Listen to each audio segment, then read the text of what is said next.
Let's talk about the mornings. So, sleep dysregulation is very much a part of ADHD.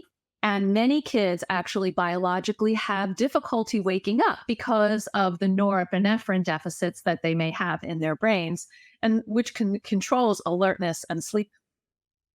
They have trouble following cues to be actually ready in the morning, and they can't seem to remember things no matter how many times that you tell them.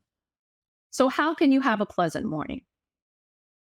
Together with your child, you're going to create a list of activities that you post on the refrigerator or in the room or both, and you're going to refer back to the list.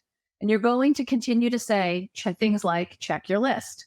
One mom that I worked with took a picture of her daughter when she was perfectly ready for school with her lunchbox, her backpack, her coat, and she put it on the refrigerator with a in marker above it. She wrote, "Do you look like this?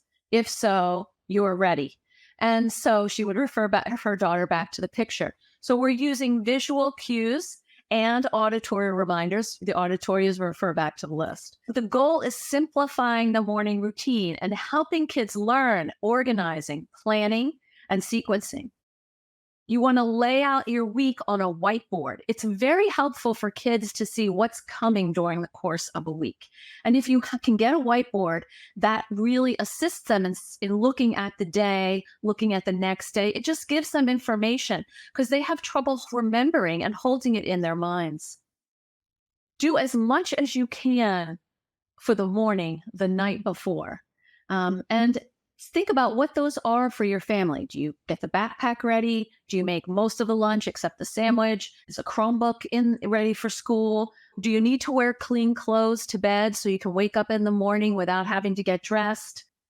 Can you at night pick out two possible outfits for the next day and stick with those? Many kids, particularly girls with ADHD, will throw out 17 different pieces of clothing in the morning because they can't figure out what to wear. We've got to put a limit on that. It makes them late pretty much every day.